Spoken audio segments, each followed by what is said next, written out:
Hello à tous et bienvenue sur ma chaîne YouTube où je partage des informations en santé naturelle, des astuces, des témoignages qui sont liés à ce que j'apprends pendant mon cursus de naturopathie, mais aussi qui sont tirés d'expériences personnelles. Donc j'en profite pour remercier tous les abonnés à ma chaîne. Merci vraiment pour votre soutien, merci de me suivre. Et si vous n'êtes pas encore abonné, je vous encourage à le faire pour ne rien louper des prochaines vidéos. Et puis surtout parce que ça m'aide aussi à gagner en visibilité sur YouTube. Alors vous le savez sans doute, mais on vit aujourd'hui dans un environnement qui est pollué. L'alimentation qu'on va consommer, que ce soit les fruits, les légumes, mais aussi la viande, les poissons, toutes ces protéines, vont malheureusement être carencées en vitamines, carencées en minéraux et en oligo-éléments. Pourquoi? Tout simplement parce que les sols d'aujourd'hui n'ont plus la même vitalité qu'il y a peut-être 50 ou 60 ans, parce que les eaux sont polluées par les pesticides, par les usines, par l'agriculture. Du coup, ce qui fait que même si on mange biologique et qu'on essaye d'avoir une alimentation la plus saine possible, on va toujours avoir ce risque de carence. Et il y a vraiment beaucoup de Français aujourd'hui qui sont carencés et qui ne sont pas au courant. Et malheureusement, ces carences vont entraîner des symptômes et des dysfonctionnements au niveau du corps. Alors il faut ajouter à cet environnement notre mode de vie qui a changé également. On est souvent dans un mode de vie où tout va à 100 à l'heure, où nous les femmes particulièrement, on a plein de choses à gérer, la maison, notre travail, les enfants pour celles qui en ont. Et tout cela va créer du stress au quotidien. Et quand on est stressé comme ça, quand on a beaucoup de choses à faire, le corps va consommer énormément de magnésium. Alors, le magnésium, à quoi il sert dans le corps? Eh bien, il va déjà servir à la contraction musculaire. Donc, je pense là notamment à tous les sportifs.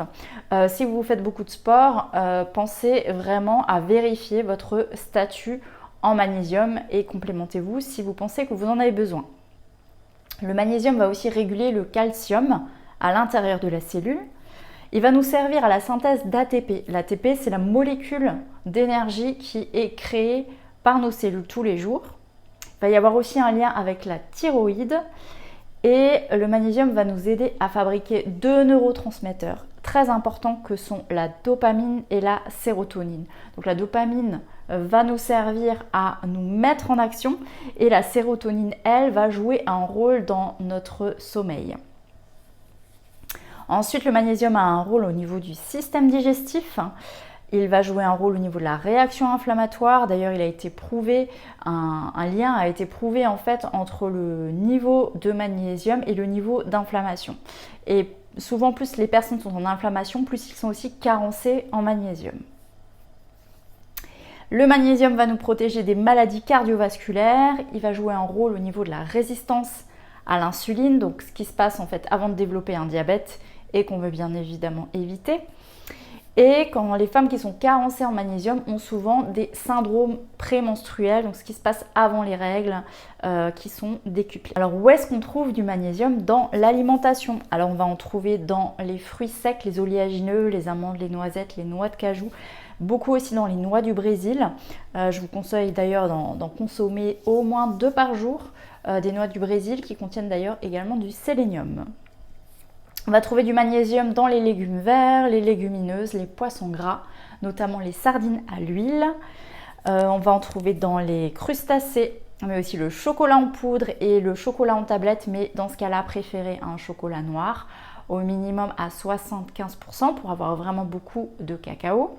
On en trouve aussi dans les graines de sésame, les germes de blé et le sarrasin. Alors, où est absorbé le magnésium dans le corps? Eh bien, il est absorbé principalement au niveau de l'intestin grêle.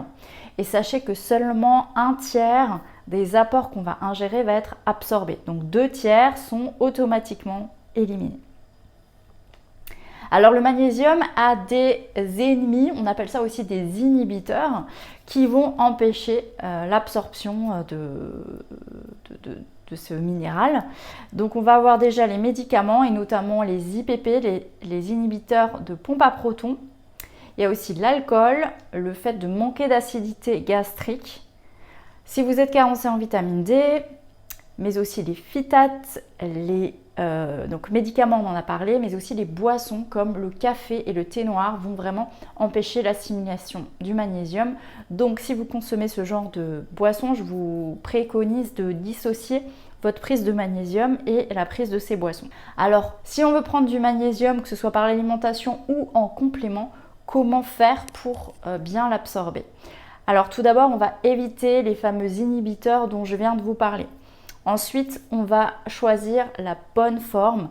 Sachez qu'il y a des formes qui ne sont pas du tout assimilables et on le sait aujourd'hui. Et je vais vous citer là un exemple, c'est l'oxyde de magnésium, qui n'est vraiment pas une bonne forme. Et malheureusement, on trouve souvent dans des compléments alimentaires, qui sont même d'ailleurs des fois chers, de l'oxyde de magnésium. Et ce n'est pas du tout la bonne forme. Donc dirigez-vous plutôt vers des formes organiques qui seront mieux assimilées. Et enfin, assurez-vous d'avoir un apport, si vous prenez donc un complément, d'avoir un apport fractionné dans la journée, c'est-à-dire en 2 ou 3 fois, en petite dose pour justement l'assimiler au mieux. Si d'ailleurs vous voulez être accompagné dans cette prise de magnésium, n'hésitez pas à faire appel à un naturopathe qui saura vous conseiller au mieux par rapport à vous, à vos propres besoins. Alors comment savoir si vous manquez de magnésium? Eh bien tout simplement si vous avez des crampes régulièrement, des crampes musculaires, je pense par exemple aux crampes au mollet qu'on peut avoir parfois même la nuit. Ça peut aussi être des crampes d'estomac. On peut avoir les cheveux et les ongles cassants. Et ensuite, on va avoir tous les symptômes liés au stress, à l'anxiété, à l'insomnie, problèmes de sommeil. Donc toutes les personnes en général qui ont ce genre de soucis et qui viennent me voir, je leur conseille automatiquement la prise de magnésium en complément. Ensuite, il y a également des symptômes qui peuvent faire penser à ça, c'est les maux de tête, mais aussi la tension artérielle ou encore les palpitations. Et globalement, si vous ressentez une baisse d'énergie, vous êtes probablement carencé en magnésium. Et comme je vous le disais tout à l'heure, le fait d'avoir une inflammation dans le corps qui augmente est souvent lié à ça. Et bien évidemment, tout ce qui est lié au stress. Voilà, j'espère que cette vidéo vous a plu, vous a apporté de la valeur. N'hésitez pas à me dire en commentaire si vous vous complémentez, si vous avez des questions à ce sujet. Et puis d'ici ma prochaine vidéo, je vous souhaite d'être en pleine énergie, de bien vous porter et à bientôt. Ciao!